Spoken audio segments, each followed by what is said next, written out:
तो हेलो दोस्तों, good evening. आप सब कैसे हो? आई होप आप सब बहुत ही अच्छे होंगे और स्वस्थ भी होंगे।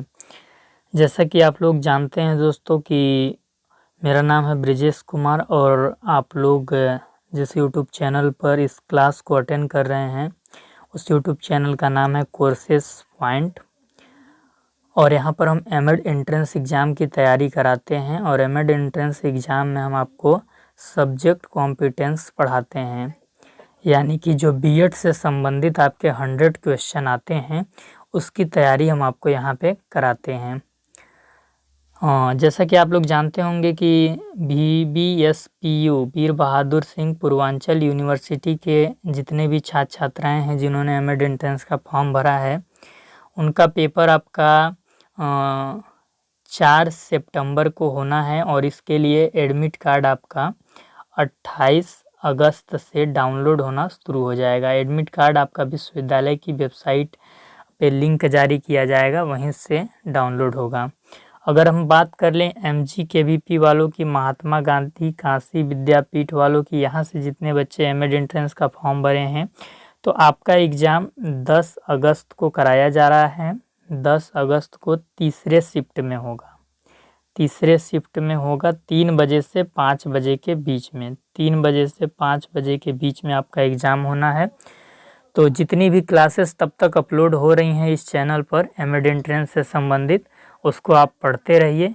वो आपके लिए बहुत ही हेल्पफुल होंगी। जब आप एमएड एंट्रेंस के एग्ज़ाम में बैठिएगा, हॉल में जब आप बैठिएगा एग्ज़ाम हॉल में, तो जो चीज़ भी मैंने आपको पढ़ाया है, आप इस चैनल से जो कुछ पढ़े हैं वो आपके दिमाग में पूरा इमेजिन होने लगेगा उस समय।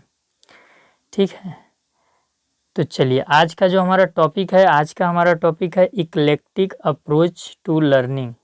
हिंदी में बोलते हैं उदार दृष्टिकोण या उदार उपागम सीखने के परिप्रेक्ष्य में। तो ये चीज़ हम पढ़ेंगे। इससे पहले हम लोगों ने क्या पढ़ा था?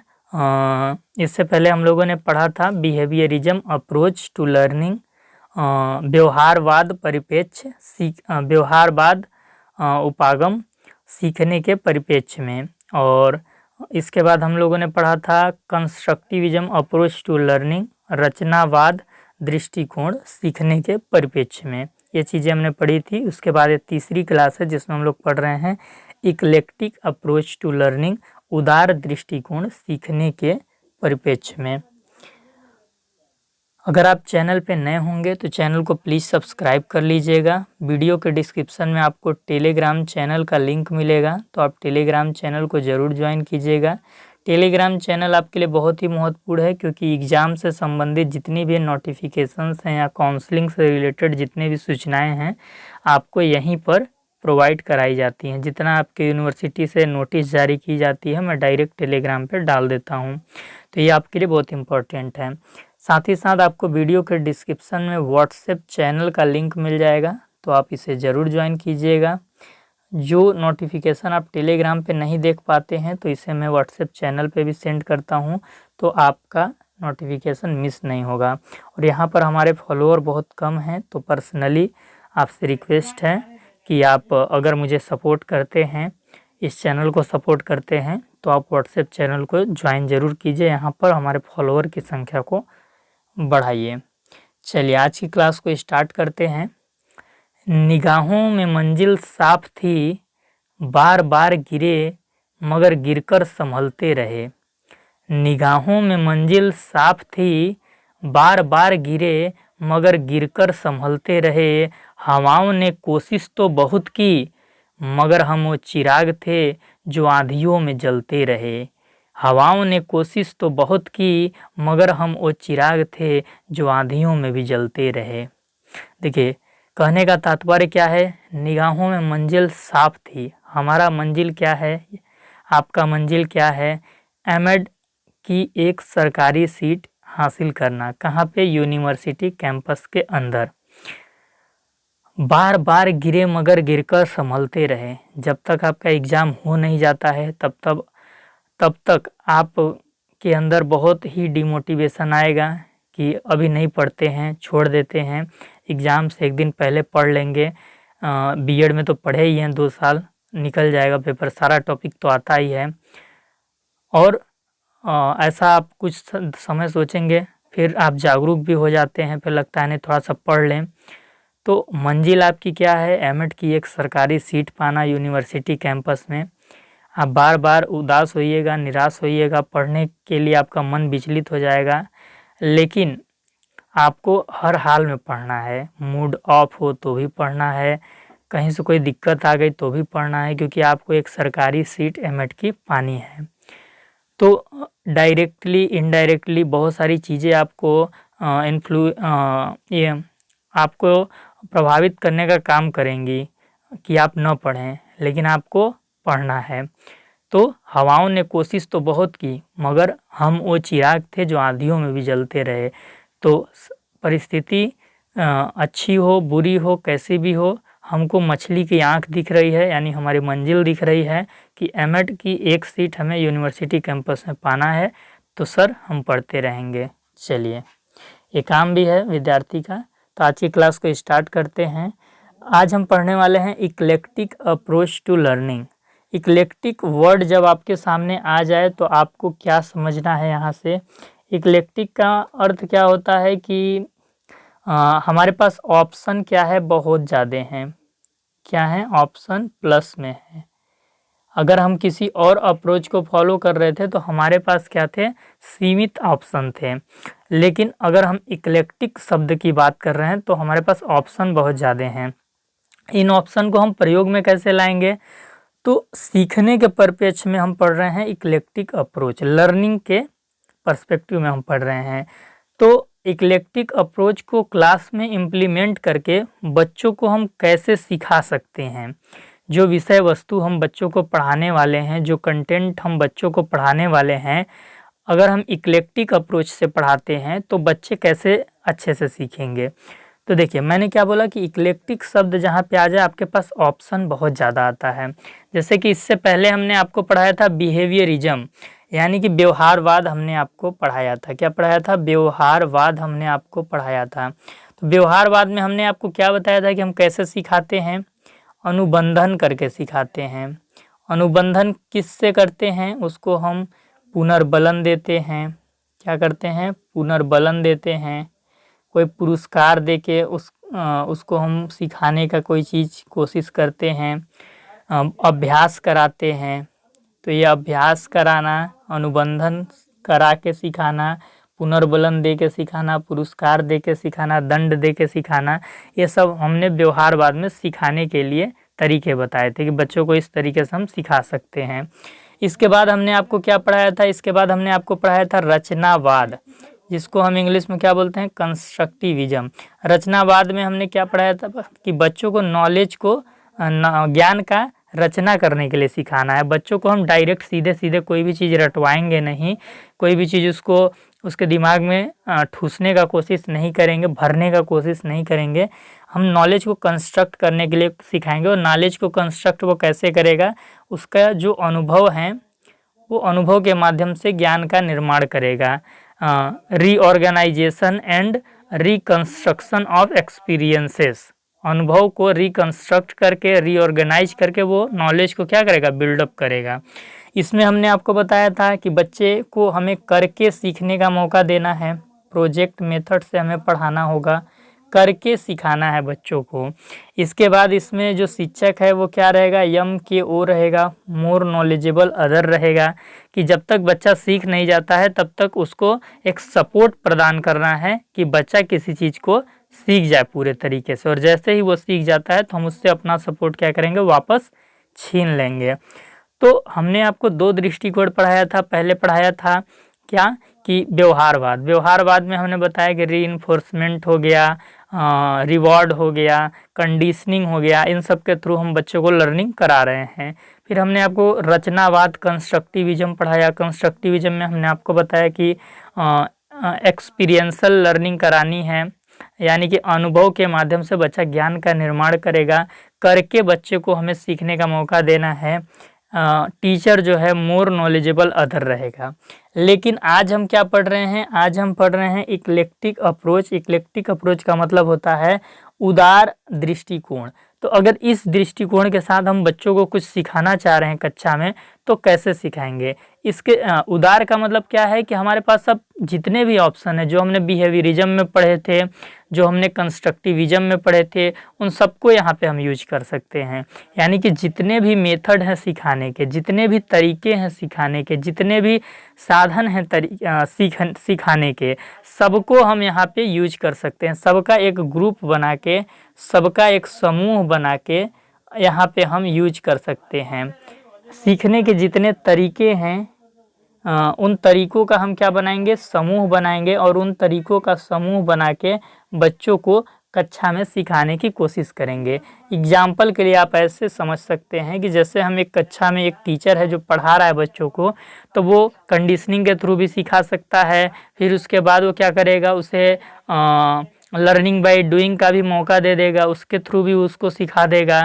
फिर एक्सप्लेन के माध्यम से सिखा देगा, व्याख्या देकर कुछ सिखाएगा। तो जो तमाम तरीके हैं, अलग अलग विधियां हैं, उनका एक समूह बनाकर जब टीचर पढ़ाता है और उसके थ्रू जब बच्चे लर्निंग करते हैं, तो इस अप्रोच को हम क्या बोलते हैं, इक्लेक्टिक अप्रोच बोलते हैं। और इस प्रकार से जब सिखाया जाता है तो इस चीज़ को हम बोलते हैं इक्लेक्टिक अप्रोच टू लर्निंग। इसमें हमारे पास ऑप्शन बहुत है, जितने भी नियम तरीके हैं उसका एक ग्रुप बनाकर टीचर उसको यूज करता है अपने टीचिंग में। चलिए अब इसमें हम जो लिखे हैं वो चीज़ हम पढ़ लेते हैं।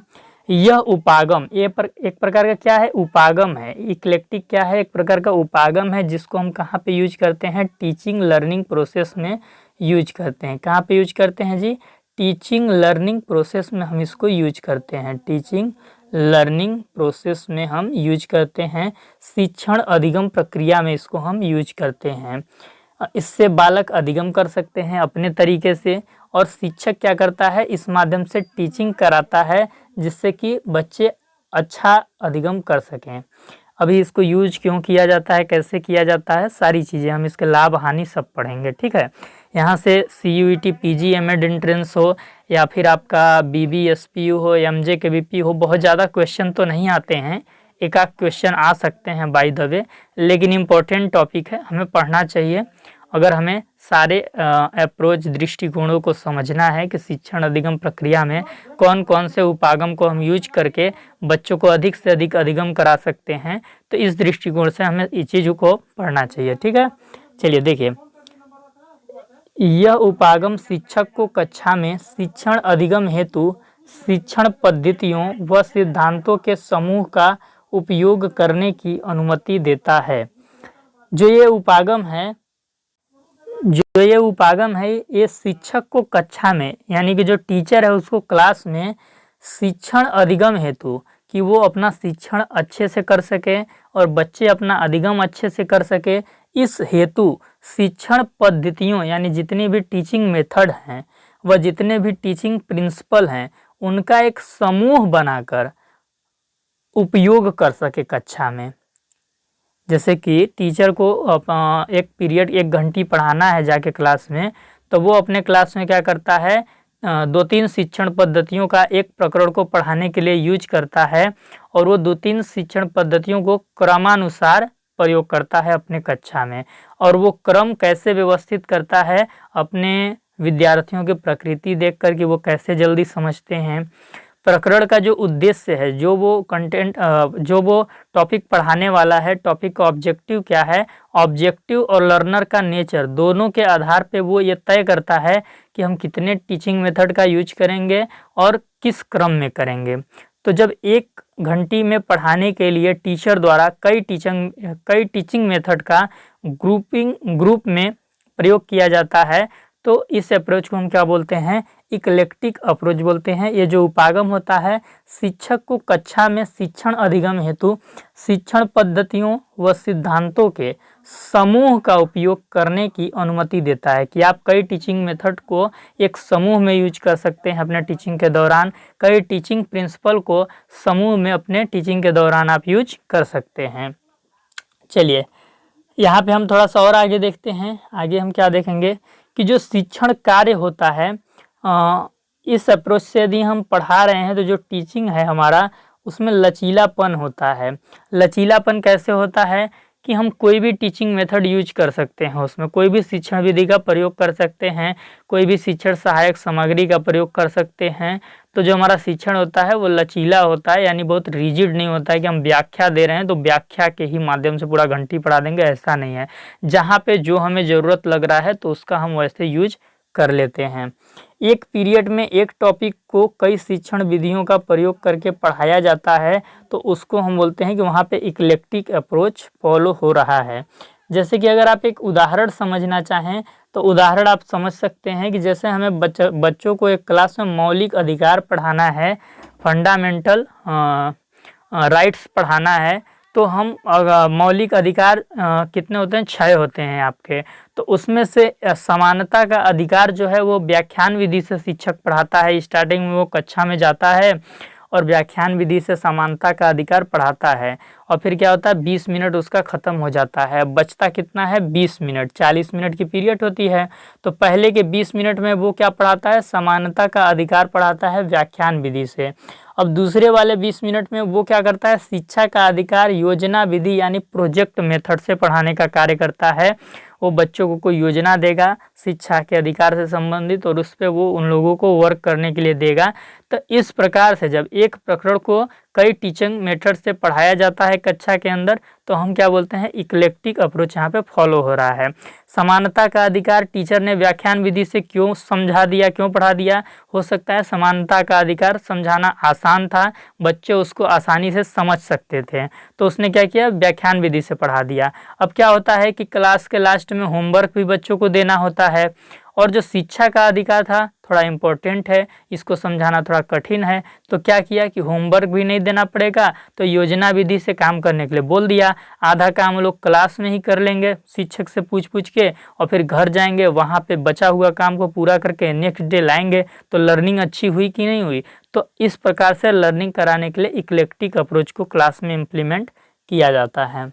चलिए आगे देखिए, आगे क्या है, यह उपागम शिक्षक को इस बात के लिए अवसर प्रदान करता है कि वह प्रकरण के उद्देश्य को विभिन्न शिक्षण विधियों को आपस में जोड़कर प्राप्त कर सकें।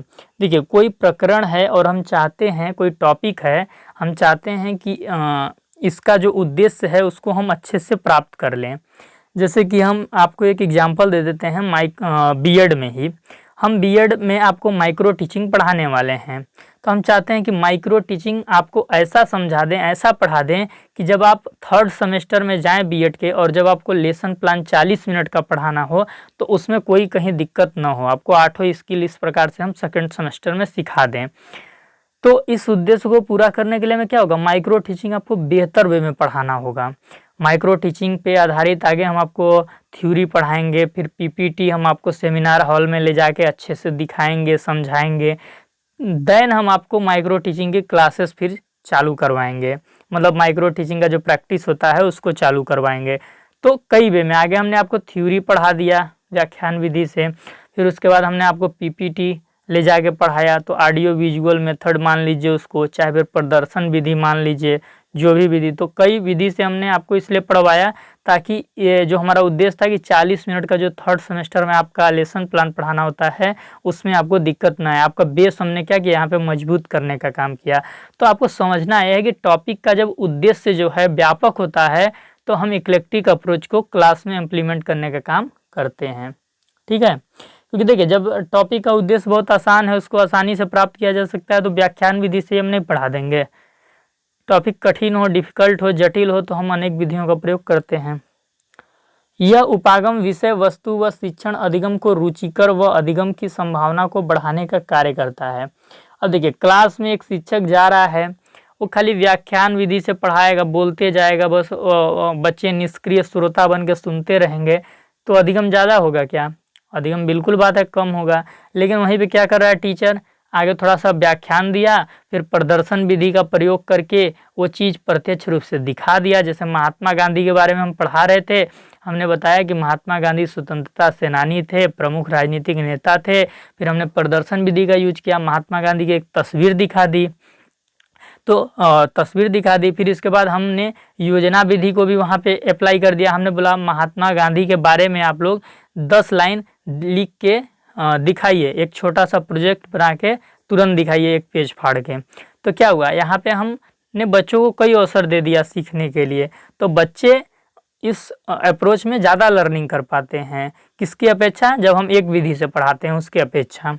ठीक है, तो आगे आगे क्या है इसमें, इस उपागम से पढ़ाने पर ज़्यादा ज्ञानेंद्रियां सक्रिय होती हैं, जिससे अधिगम भी ज़्यादा होता है। अब देखिए, अगर हम कक्षा में एक विधि का प्रयोग करते हैं एक प्रकरण को पढ़ाने में, तो हमारी ज्ञानेंद्रियां भी क्या होंगी, कम यूज होंगी। लेकिन हम ऑडियो विजुअल एड्स भी दिखाएंगे क्लास में, व्याख्यान भी करेंगे, ज़रूरत पड़ने पे प्रोजेक्ट मेथड को भी अप्लाई करा देंगे क्लास के लास्ट में, जब घंटी लगने लगेगा तो कुछ देर पहले, और फिर इसके बाद आगमन विधि का प्रयोग कर देंगे। तो तमाम जब विधियों का प्रयोग करेंगे तो क्या है, उसके ऑर्गन सेंस भी बहुत सारे काम करेंगे, जिससे उसको जैसे कि हम ऑडियो विजुअल दिखाएंगे तो उसके जो आँख हैं और कान हैं वो देखेंगे ध्यान से, और हम उसको विज्ञान पढ़ा रहे हैं तो किसी चीज़ का टेस्ट भी या सुगंध, मतलब ये जो स्मेल होता है उसको करने के लिए हम बोल सकते हैं। तो ये चीज़ है, जितने ज़्यादा विधि हम क्लास में प्रयोग करेंगे उतने ज़्यादा उसके ऑर्गन सेंस एक्टिव होंगे और उतना ज़्यादा ही वो लर्निंग करेगा। चलिए, यहाँ पे हमने एक उदाहरण डाला है, उसके माध्यम से आप ज़्यादा अच्छा समझ सकते हैं कि एक टीचर है, वो डे 1 यानी पहले दिन क्या करता है, व्याख्यान विधि से पढ़ाता है। तो क्या होगा, अधिगम जाहिर सी बात है लर्निंग कम मात्रा में होगा, डाउन होगा। वो डे 2 यानी दूसरे दिन पढ़ाता है, पहले व्याख्यान विधि का यूज करता है। कोई भी टीचर देखिए क्लास में जब जाता है तो सबसे पहले व्याख्यान विधि यूज करता है, वो कुछ ना कुछ बोलता है। फिर इसके बाद वो आगमन विधि का प्रयोग करता है, उदाहरण देता है, और उदाहरण से फिर नियम निकलवा देता है, जो नियम उसको पढ़ाना था। फिर उस नियम का वो क्या करता है, एड्स दिखा देता है, जो भी नियम उसने पढ़ाया था उसका वो एक मॉडल या जो भी चीज़ है मॉडल के जरिए पूरे कक्षा को दिखा देता है। फिर उसके बाद लास्ट में वो प्रोजेक्ट दे देता है उसी टॉपिक पे कि आप लोग प्रोजेक्ट करके आइएगा, और इस प्रोजेक्ट का आप अभी से ही कक्षा में शुरू कर दीजिए, कल आपको लाकर दिखाना है। तो क्या हुआ, पहले व्याख्यान विधि से वो जब टीचर पढ़ा रहा था तो वो टीचर को देख रहे थे और कानों से सुन रहे थे। आगमन विधि से जब पढ़ाया तो उदाहरण आगे दिया, फिर उससे नियम निकलवाया, तो उन लोग का दिमाग भी सक्रिय हो गया, सोचने लगे, प्रतिक्रिया दिए अपना। फिर उसके बाद प्रदर्शन विधि में क्या हुआ, आँख भी उसके एक्टिव हो गए, कान भी एक्टिव हो गए, और उन लोगों का शरीर भी एक्टिव हो गया, देखने लगे, पूरा चेतन अवस्था में एकदम आ गए। योजना विधि में क्या हुआ, फिर से वो उनके हाथ यूज होने लगे, भाई अब योजना बनाने के लिए, अब सोचने लगे, देखने लगे। तो यानी ज़्यादा से ज़्यादा ऑर्गन सेंस इन्वॉल्व हो गए, तो जो अधिगम की प्रक्रिया होगी वो कैसी होगी, प्रभावी होगी। तो जब भी इक्लेक्टिक अप्रोच को क्लास में इम्प्लीमेंट किया जाता है तो बच्चे अधिगम प्रभावी रूप से करते हैं। इसको हमें पॉजिटिव वे में लेना है। इसके कुछ नेगेटिव पॉइंट हैं, लेकिन मॉडर्न टाइम जो चल रहा है टीचिंग का, या फिर कह सकते हैं टीचिंग की दुनिया का, तो हमें इक्लेक्टिक वे में ही बच्चों को पढ़ाने का कोशिश करना चाहिए, अभी का जो जनरेशन है। ठीक है, यह उपागम छात्र छात्राओं को सीखने हेतु कक्षा में क्या क्या करता है भाई, बहुत सारे अवसर उत्पन्न करता है। बहुत सारे विधि से पढ़ाइएगा तो बहुत सारे अवसर भी तो उत्पन्न होंगे, क्योंकि अलग अलग विधि में अलग अलग अवसर से बच्चे सीखते हैं, प्रतिक्रिया दे पाते हैं छात्र छात्राएं। अब आप व्याख्यान विधि से कक्षा में पढ़ा रहे हैं तो बच्चे सुनते रहेंगे कि मास्टर साहब क्या बोल रहे हैं, गुरुजी क्या पढ़ा रहे हैं, उन लोगों को प्रतिक्रिया देने का अवसर नहीं प्राप्त होगा। लेकिन आप वाद विवाद विधि से पढ़ाइएगा, और वाद विवाद के साथ आप परियोजना विधि, व्याख्यान विधि, समस्या समाधान विधि, तमाम तरीके से पढ़ाइएगा, बच्चे अपना प्रतिक्रिया दे पाएंगे, कौशल विकसित हो पाएगा। अगर आप समस्या समाधान विधि को क्लास में इम्प्लीमेंट करा देते हैं, प्रोजेक्ट मेथड को क्लास में इम्प्लीमेंट कराते हैं, तो बच्चे कुछ कर पाएंगे, कुछ नया सीख पाएंगे। सक्रिय सहभागिता को बढ़ावा मिलता है। भाई व्याख्यान विधि से खाली पढ़ाएंगे तो बच्चे थोड़ी ना सक्रिय कुछ पार्टिसिपेट कर पाएंगे। कई मेथड से हम पढ़ाएंगे तो बच्चे कहीं ना कहीं कुछ ना कुछ उनकी प्रतिक्रिया, कुछ ना कुछ वो रिस्पॉन्स करेंगे। तो ये सारी चीज़ें इस विधि में, इस अप्रोच से पढ़ाने का फ़ायदा है। यहीं पे अब इतना कुछ हम देखें तो हम ये भी बोल सकते हैं कि इस उपागम के द्वारा कक्षा को क्या किया जाता है, गतिशील बनाया जा सकता है। भाई लेक्चर मेथड से टीचर पढ़ा रहा है तो क्या है, कक्षा बस बच्चे सुन रहे हैं, टीचर बोल रहा है, बच्चों को समझ भी आ रहा है कि नहीं इसका कोई पता नहीं, बच्चे पीछे कुछ शैतानी भी कर रहे होंगे, लेकिन वहीं जब हम अलग अलग विधि से पढ़ाएंगे तो बच्चों को उठना पड़ेगा, कुछ बताना पड़ेगा, कुछ टीचर दिखाएगा, कुछ बच्चे आके देखेंगे, कुछ बच्चे बैठ के देखेंगे, तो क्या होगा, कक्षा एक गतिशील होगा, यानी कक्षा में हलचल रहेगी और कक्षा को नियंत्रित भी किया जा सकता है अलग अलग विधि से। कोई बच्चा शैतानी कर रहा है, उससे क्वेश्चनिंग करके हम पता कर सकते हैं कि क्या वो लर्निंग कर रहा है कि नहीं कर रहा है। लेकिन क्या है जी, इस उपागम के क्रियान्वयन हेतु हमने इतना तो सीख लिया कि इक्लेक्टिक अप्रोच के बहुत सारे फायदे हैं, लेकिन अब देखिए, आप लेक्चर मेथड का आज भी टीचर क्यों बहुत ज़्यादा यूज करते हैं? आपने कभी सोचा है? लेक्चर मेथड का टीचर आज भी इसलिए बहुत ज़्यादा यूज इसलिए करते हैं, प्राथमिक लेवल की बात हो या फिर माध्यमिक स्तर की बात हो या फिर उच्च शिक्षा की बात हो, व्याख्यान विधि का प्रयोग शिक्षक किस लिए ज़्यादा करते हैं? इसमें मेहनत कम लगता है जी, व्यवस्थित चीज़ों को कम करना पड़ता है, जो आ रहा है ज्ञान हम बाहर निकाल दे रहे हैं।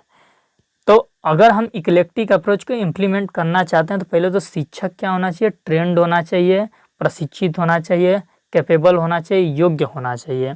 अब शिक्षक क्यों ट्रेंड और योग्य होना चाहिए?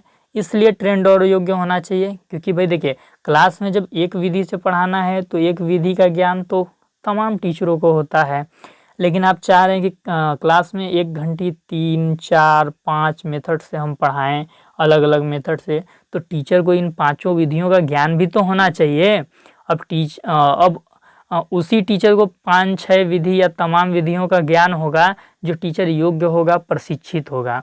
तो अगर हमें इस अप्रोच को क्लास में इम्प्लीमेंट करना है तो टीचर को प्रॉब्लम सॉल्विंग मेथड क्या होता है, प्रोजेक्ट मेथड क्या होता है, चर्चा विधि क्या होती है या डिस्कशन मेथड जिसको हम बोलते हैं, पूछताछ प्रशिक्षण विधि क्या होता है, इंक्वायरी मेथड क्या होता है, लेक्चर मेथड क्या होता है, ये सारी चीज़ें टीचर को आना चाहिए। तो टीचर क्या है, प्रशिक्षित योग्य होना चाहिए ताकि इन सारी विधियों को ऑर्गेनाइज वे में अपने लेसन प्लान में इंक्लूड करके वो क्लास को अच्छे से पढ़ा सके, वो एक बढ़िया लेसन प्लान बना सके, अपने लेसन प्लान में इन 4-5 विधियों को ऑर्गेनाइज वे में उसमें इंक्लूड करे और उसी हिसाब से कक्षा में पढ़ाए। और समय प्रबंधन पर भी विशेष ध्यान देना पड़ेगा। पता चला एक ही विधि में आप पूरा क्लास का 30 मिनट निकाल दिए तो 10 मिनट में बाकी का 3 विधि आप कहाँ से यूज करेंगे? तो टीचर के पास इस बात का कौशल होना चाहिए कि वो अगर 4 विधियों को अपने प्रकरण में यूज कर रहा है 1 घंटे में, तो उन 4 विधियों में समान समय दे ताकि सभी विधियों को अच्छे से पढ़ाया जा सके, या समय का प्रबंधन अच्छे से कर ले कि जितने भी विधि को क्लास में यूज कर रहा है शिक्षण विधियों को, उन सबको पर्याप्त मौका मिले ताकि सारे समस्त शिक्षण विधियों को सही से वहाँ पे विकास कक्षा में उसका किया जा सके। कमजोर या पिछड़े विद्यार्थियों पर इसका नकारात्मक प्रभाव भी पड़ सकता है। अब देखिए, आप अगर कक्षा में व्याख्यान विधि से पढ़ा रहे हैं तो क्या है कि बच्चे आदत डाल लेते हैं जो कमज़ोर विद्यार्थी होते हैं अथवा पिछड़े टाइप के होते हैं, लेकिन आप मिनट मिनट में विधि बदलिएगा, शिक्षण विधि, तुरंत आपने 5 मिनट लेक्चर दिया, फिर इसके बाद तुरंत आप प्रोजेक्ट बनवाने लगे, फिर आपने मैप दिखा दिया, फिर उसमें आप दिखवाने लगे, खुजवाने लगे, तो क्या पिछड़ा विद्यार्थी घबरा जाएगा, संकुचा जाएगा, उसको लगेगा कि मैं इस क्लास के लायक नहीं हूँ, ये क्लास बहुत हलचल वाला है, बहुत गतिशील है, तो अपने आप को कहीं ना कहीं वो डर अपने अंदर पैदा कर लेगा।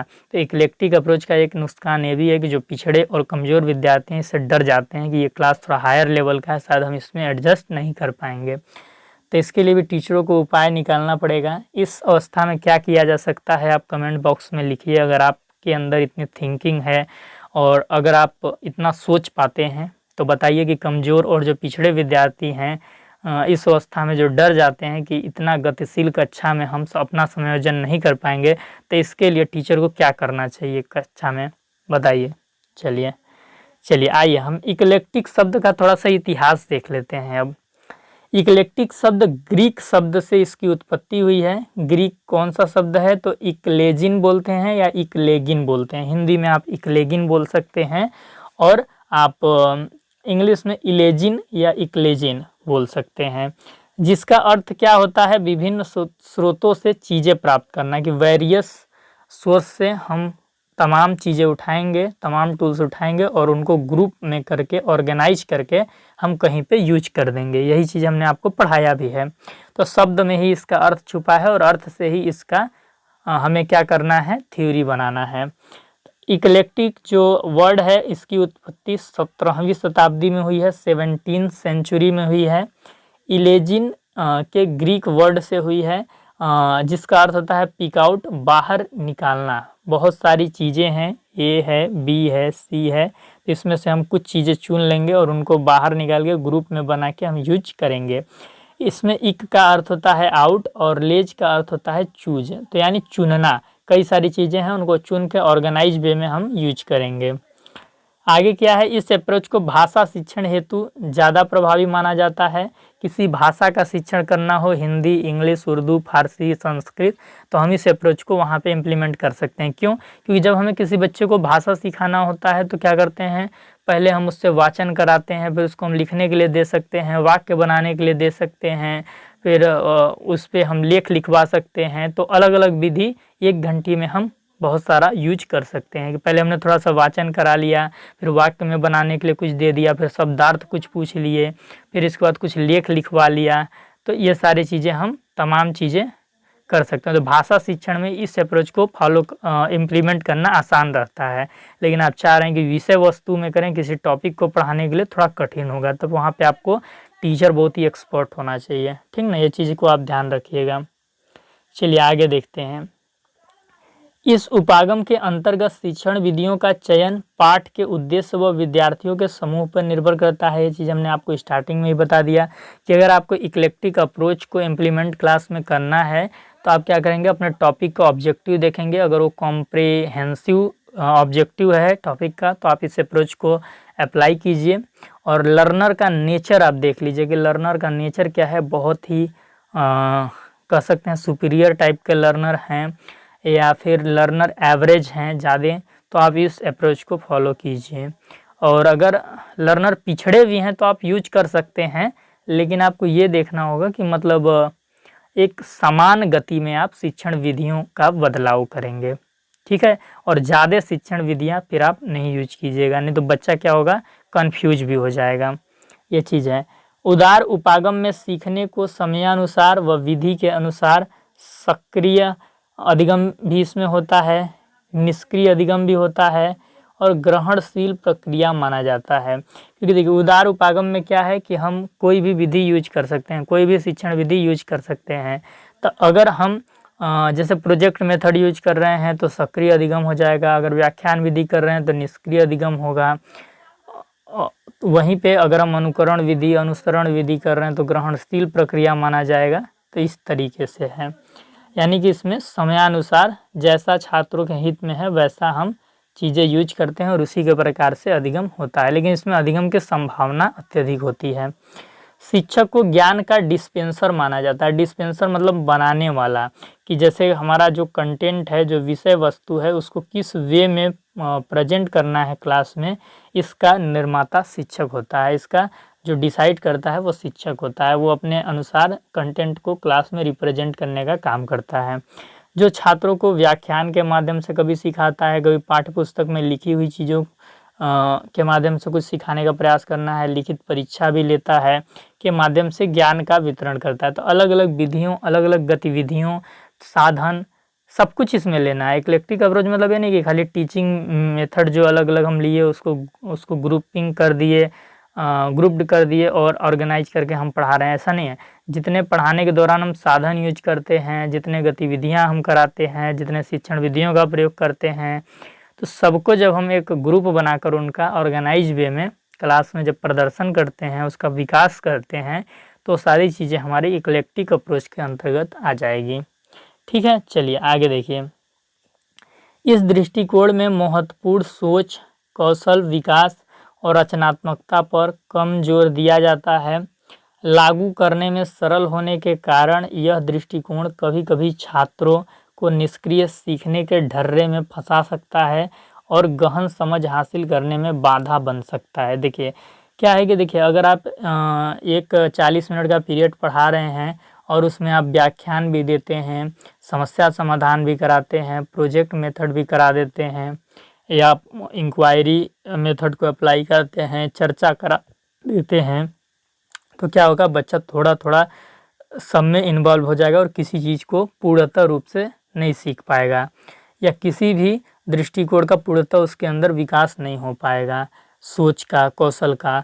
अगर हम खाली एक 40 मिनट में खाली प्रोजेक्ट मेथड ही कराते हैं तो क्या होगा, बच्चा योजना बनाना सीख जाएगा और किसी योजना के थ्रू कैसे किसी चीज़ को एड्रेस करते हैं उसको करना सीख जाएगा। लेकिन वही हम 1 घंटे में अगर 4-5 चीज़ें उसको थोड़ा-थोड़ा समय पे कराते हैं तो हो सकता है बच्चा कन्फ्यूज हो जाए और वो कन्फ्यूज हो सकता है, भ्रमित हो सकता है और उसको जो गहन समझ आ सकता था वो गहन समझ से वो दूर रह सकता है। तो ये सब सारे इसके डिमेरिट हैं।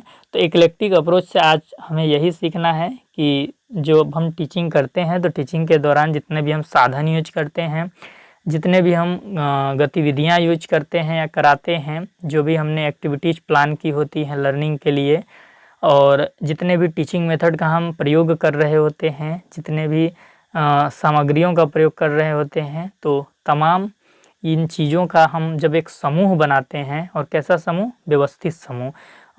व्यवस्थित समूह बना के कक्षा में इनका विकास करते हैं, यानी एक-एक करके इन सबको हम प्रयोग करके पढ़ाते हैं, तो इस अप्रोच को हम बोलते हैं इक्लेक्टिक अप्रोच। रही बात सीखने की, तो इसमें सीखने की संभावना अत्यधिक होती है, लेकिन यदि कमज़ोर या पिछड़े विद्यार्थी हैं तो वो क्या होते हैं, उनमें भ्रमित होने की भी संभावना होती है। और अगर हम विधियों को व्यवस्थित करके और सीमित संख्या में प्रयोग करते हैं तो पिछड़े बालक भी इससे आसानी से सीख लेते हैं। इसमें जो कंटेंट होता है, विषय वस्तु होता है, वो वस्तुनिष्ठ रहता है, क्योंकि टीचर क्या करता है, उसको पहले से प्लान कर लेता है और उसके हिसाब से कक्षा में उसका विकास करता है। यानी कि इसमें कोई एक विधि को हम यूज नहीं करते हैं। अगर इक्लेक्टिक अप्रोच है मतलब कि 2-3 विधियाँ यूज होंगी ही होंगी, ये चीज़ है। ठीक है, तो प्रोजेक्ट मेथड या प्रॉब्लम सॉल्विंग मेथड, कोई एक टीचिंग मेथड वहाँ पे यूज नहीं होगी पर्टिकुलर, हम 2-3 को मर्ज करके प्रयोग में लाते हैं, ये चीज़ है। चलिए, आपके जो भी इससे डाउट्स होंगे, जो भी आप पूछना चाहते होंगे इस लेक्चर में, कहीं कुछ आपको परेशान जो चीज़ें कर रही हैं समझ में नहीं आई होंगी, आप कमेंट के माध्यम से हमसे पूछिएगा। हमारी पूरी कोशिश रहेगी कि हम आपके शंका का समाधान कर सकें और जो चीज़ भी आपके मन में जो प्रश्न है उसका उत्तर आपको कमेंट बॉक्स में दे सकें। चलिए, ये चीज़ आप ज़रूर कीजिएगा। क्लास कैसी लगी एक बार ज़रूर कमेंट के माध्यम से आप बताइएगा। इस क्लास को शेयर कर दीजिएगा। एमएड एंट्रेंस के जितने भी एस्पिरेंट्स हैं, यहाँ से आपको बहुत सारी चीज़ें सीखने को मिली होंगी इस लेक्चर से। और चैनल पे नए होंगे, चैनल को सब्सक्राइब कर दीजिएगा। वीडियो के डिस्क्रिप्शन में टेलीग्राम चैनल का लिंक होगा, इसे ज़रूर आप ज्वाइन कीजिएगा। चलिए, फिर मिलते हैं हम आपसे नेक्स्ट लेक्चर में।